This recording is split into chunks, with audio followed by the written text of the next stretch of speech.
All right, welcome to episode 5 of our Love Spell series. Today we're going to be talking about a modern witch's guide to casting love spells. Okay, so let's see what they have to say. All right. Okay, so when we elevate a thought by infusing it with our magical intention, it transforms into energy.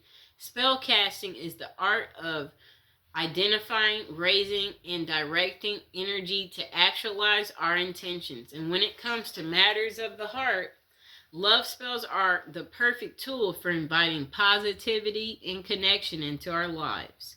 You may think of love spells as magic that compels a certain individual to harbor romantic feelings for you. But love spells shouldn't be about commending someone else's will. More on that in a little bit. While some love spells are extremely complicated, calling for obscure ingredients and implementation at specific times, others are extremely straightforward. For instance, you can conduct a love spell. For instance, you can conduct a love spell by charging a candle with magical intentions. Simply communicate your will to it through words, dance, song, or either telepathically when you light the wick. When the candle has burned completely, your spell has been cast. There are online resources and books that can help you identify which spells speak to your specific situation, as well as to your soul. But before you begin, it's important to remember that there are some rules to follow, and here are the most important do's and don'ts of casting love spells. So, number 1, do trust that your spell will work. Your magical intention is the foundation of any spell. Simply put, if you don't believe your spell will work, it won't. In order to make any change, not just within spell casting, but in life at large, it is crucial to believe in your will. Everyday people change the world with their ideals.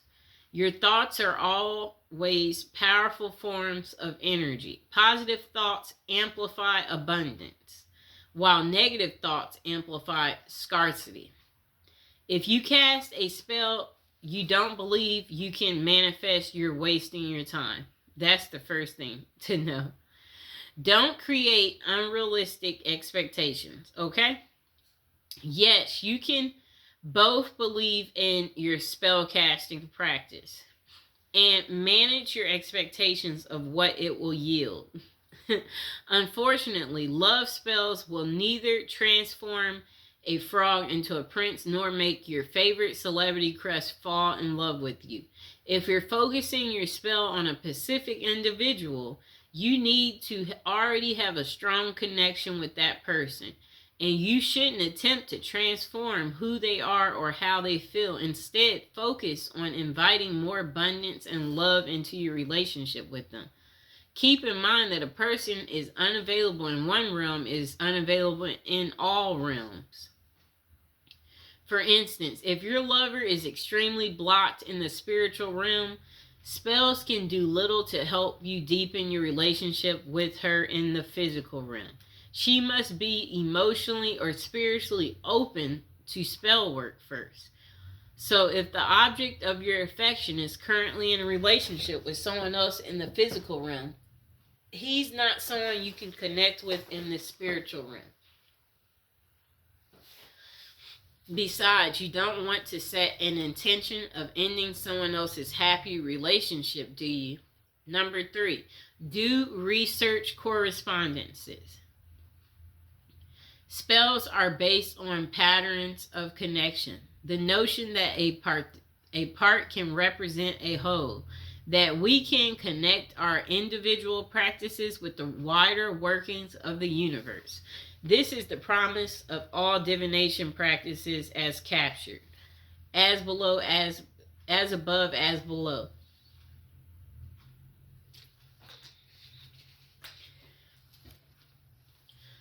So, to find the most direct route to manifesting your desires, spend some time figuring out which correspondence best suits your needs. If you are drawn to moon cycles, explore the offerings of each new moon. That's one. Are a great time to begin something new, whereas full moons are useful for discovering truths. Days of the week's colors, textures, herbs, leaves, and crystals are all time-honored correspondence devices, as their unique properties can amplify the power of your spell.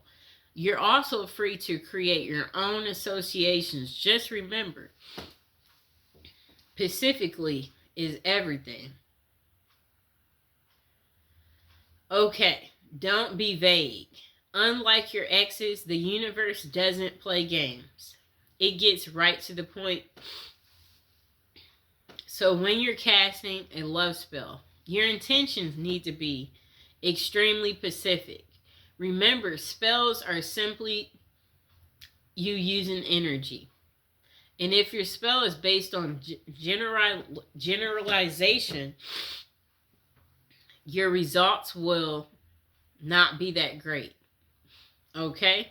If you're involving your partner in your spell, you can focus on that person by creating an incantation that incorporates their name. For example, you can create attraction spells to welcome new love or release romantic blockages. And although these concepts are broader, you can still get specific about the intentions within them.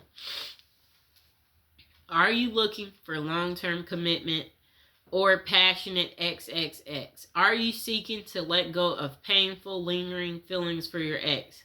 Make sure you know precisely what you want to achieve before beginning your spell.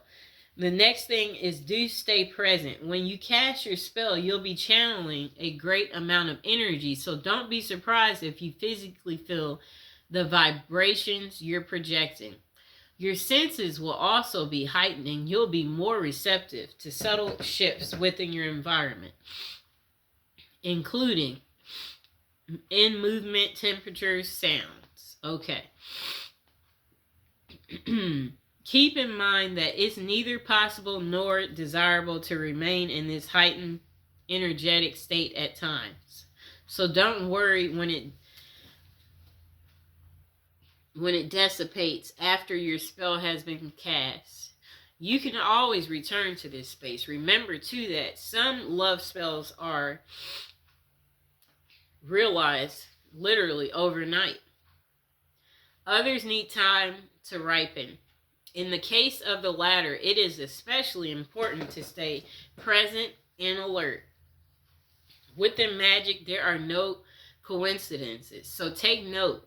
If you begin spotting consistent patterns or letters, encounters, numbers, unexpected creatures, animals, or messengers, or notice a shift, however subtle, in your relationship, these are clues that reveal how your spell is materializing.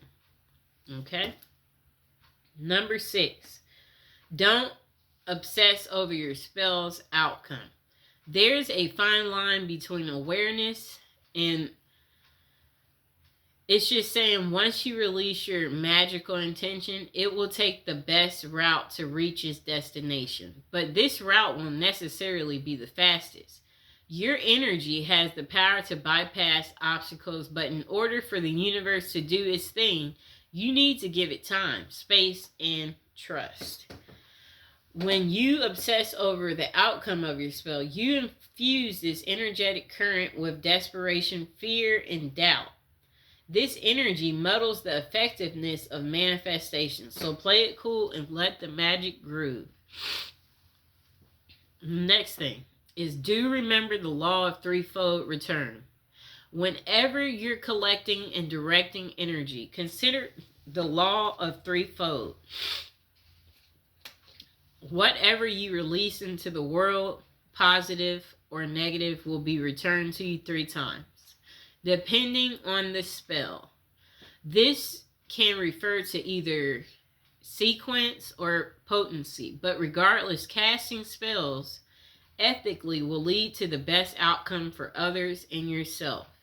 At the end of the day, cosmic warriors, there is no greater power than light. The most effective spells are those rooted in empathy, kindness, and passion. So always conjure with warmth. And that is the end of it. Okay, please like, share, and subscribe. And again, that was a modern witch's guide to casting love spells.